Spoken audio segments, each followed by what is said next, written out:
कैसी बातें करते प्रधानमंत्री जी को थोड़ा सा भी ज्ञान नहीं है, संविधान का बेसिक भी पता नहीं है प्रधानमंत्री को। आप कहेंगे कि झारखंड में ओबीसी का आरक्षण किसने ख़त्म किया? कौन थे गवर्नर जिसने रद्द किया? वही थे, भाजपा के लोग थे। और यहाँ भी आप शेड्यूल 9 में नहीं डाल रहे। हमारा जो 75% आरक्षण है उसको भी आप ख़त्म करना चाहते हैं। ये मुसलमान 25 जातियों को जो है आरक्षण मिल रहा है। क्या प्रधानमंत्री जी को इतना भी जानकारी नहीं? 13 साल गुजरात के मुख्यमंत्री रहे। अरे साइड में क्या हो यार? 10 साल में कुछ नहीं किए। बार बार बिहार आ रहे हैं, अच्छी बात है, आना भी चाहिए। लेकिन 10 साल उन्होंने क्या किया बिहार के लिए? कुछ नहीं बताया ना हमको चाहिए ना। अगला 5 साल क्या करेंगे? तो क्या कर रहे हैं आप? लगातार तो 200 यूनिट फ्री बिजली हम कहते रहे शुरुआत से ही। अब देखिए बात जो है, प्रधानमंत्री बार बार आरक्षण कहते हैं कि आरजेडी वाले ख़त्म कर देंगे।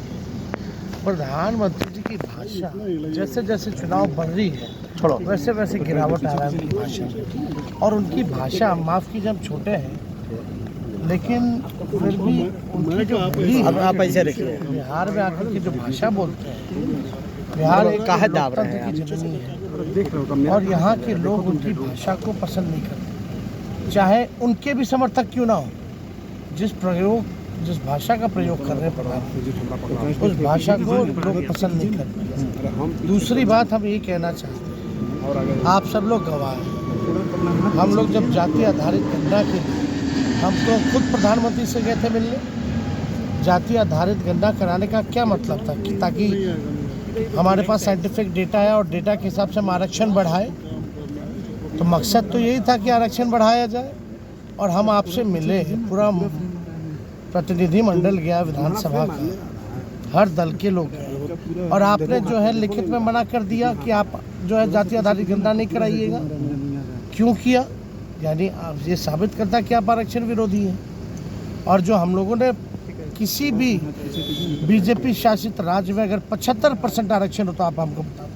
हमने 17 महीने में 75% आरक्षण जो है हम लोगों ने करने का काम किया। कि क्या बीजेपी शासित राज्यों में है ये? नहीं है। तो यहाँ आके झूठ बोलने से नहीं होता। हम लोग जो है कर्पूरी जी के, लोहिया जी के, अंबेडकर जी के वंशज हैं। और प्रधानमंत्री लगातार कहते हैं कि भाई वो आरक्षण हम लोग ख़त्म करेंगे। हम लोगों ने तो बढ़ाने का काम किया 75%। और तो और हमारे पास जो सूची है, जो ये कहते हैं कि डाका डाल देगा, ये central list of OBC for the state of Gujarat.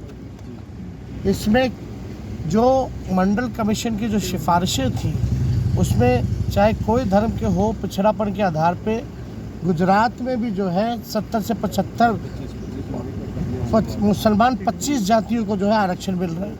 क्या प्रधानमंत्री जी को इतना भी जानकारी नहीं? 13 साल गुजरात के मुख्यमंत्री रहे। ये हमारे पास ऑन रिकॉर्ड है ये बात। अगर नहीं है, आप लोगों के पास भी, पत्रकार भाइयों के पास भी नहीं, तो हमसे ले लीजिए और प्रधानमंत्री से सवाल पूछिए कि कैसे चल रहा है फिर। तो ये केवल आप कहेंगे कि झारखंड में ओबीसी का आरक्षण किसने ख़त्म किया? कौन थे गवर्नर जिसने रद्द किया? वही थे, भाजपा के लोग थे। और यहाँ भी आप शेड्यूल 9 में नहीं डाल रहे। हमारा जो 75% आरक्षण है उसको भी आप ख़त्म करना चाहते हैं। ये जवाब देना पड़ेगा। अच्छा सर, अब तो वो जातियों का नाम ले रहे हैं। आज उन्होंने जातियों का नाम ले लिया कि यादव हो, कुर्मी हो, कुशवाहा हो, तेली हो, सबके वो नाम ले रहे हैं जातियों। लालू जी ने सामाजिक न्याय किया, मंडल कमीशन को लागू करवाया, लोगों को जो शोषण जिनका होता था उनको आगे बढ़ाने का काम किया। कैसी बातें करते प्रधानमंत्री जी को थोड़ा सा भी ज्ञान नहीं है, संविधान का बेसिक भी पता नहीं है प्रधानमंत्री को। पता होना चाहिए। हम छोटे हैं लेकिन कम से कम पता करके आना चाहिए कि क्या बात है, नहीं है। जब मंडल के खिलाफ ये लोग जो आरक्षण विरोधी यात्रा निकाल रहे थे, तो आरक्षण विरोधी यात्रा में तो सारथी बने हुए थे अडवाणी जी के, मंडल के खिलाफ थे ये। और ये आकर के हम लोगों को ना पढ़ाए। आप शेड्यूल 9 में करो ना, क्यों नहीं किया ये बताओ। और 17 महीने में हम लोगों ने सबका ईबीसी, ओबीसी, एससी, एसटी सबका हम लोगों ने आरक्षण बढ़ाया, 75% किया। तो वो तो प्राइम मिनिस्टर के कैंडिडेट में आपको भी कह रहे हैं कि अगर प्राइम मिनिस्टर बनने की बात होगी तो लालू जी के बेटे और बेटियां भी प्राइम मिनिस्टर बनेंगे। बौखलाहट में हार का डर है, कुछ भी बोल रहे हैं, बोलने दीजिए। पनोरमा ग्रुप, जो सोचता है वो करता है। आपके अपने सपनों का आशियाना। ये लो मुंह मीठा करो, आज मैंने अपना जॉब छोड़ दिया। अब हम पूर्णिया वापस जाएंगे। जॉब छोड़ दिया है? मतलब ये घर कैसे चलेगा? हम करेंगे क्या? और माँ बाबूजी क्या बोलेंगे? इसलिए मैं एक और मिठाई का डब्बा लाया। अपने बिजनेस के लिए लोन अप्रूव हो गया। अरे लोन अप्रूव हो गया वो तो ठीक है, लेकिन पूर्णिया में हम रहेंगे कहाँ? अपना घर भी तो नहीं है वहाँ। इसलिए तो एक और मिठाई का डब्बा अलग से लाया हूं। हमने पूर्णिया में घर ले लिया है, पूर्णिया के ई होम्स पैनोरमा में। पूर्णिया में पैनोरमा ग्रुप लेकर आए हैं ई होम्स पैनोरमा। बड़ा घर, आलीशान जिंदगी और अत्याधुनिक सुविधाओं के संग। अरे अरे, अब क्यों मुंह मीठा करवा रही हो? क्योंकि हम घर वापसी जो कर रहे हैं। घर वापसी की खुशी पूर्णिया में ई होम्स पैनोरमा के संग। ई homes panorama, luxurious lifestyle redefined.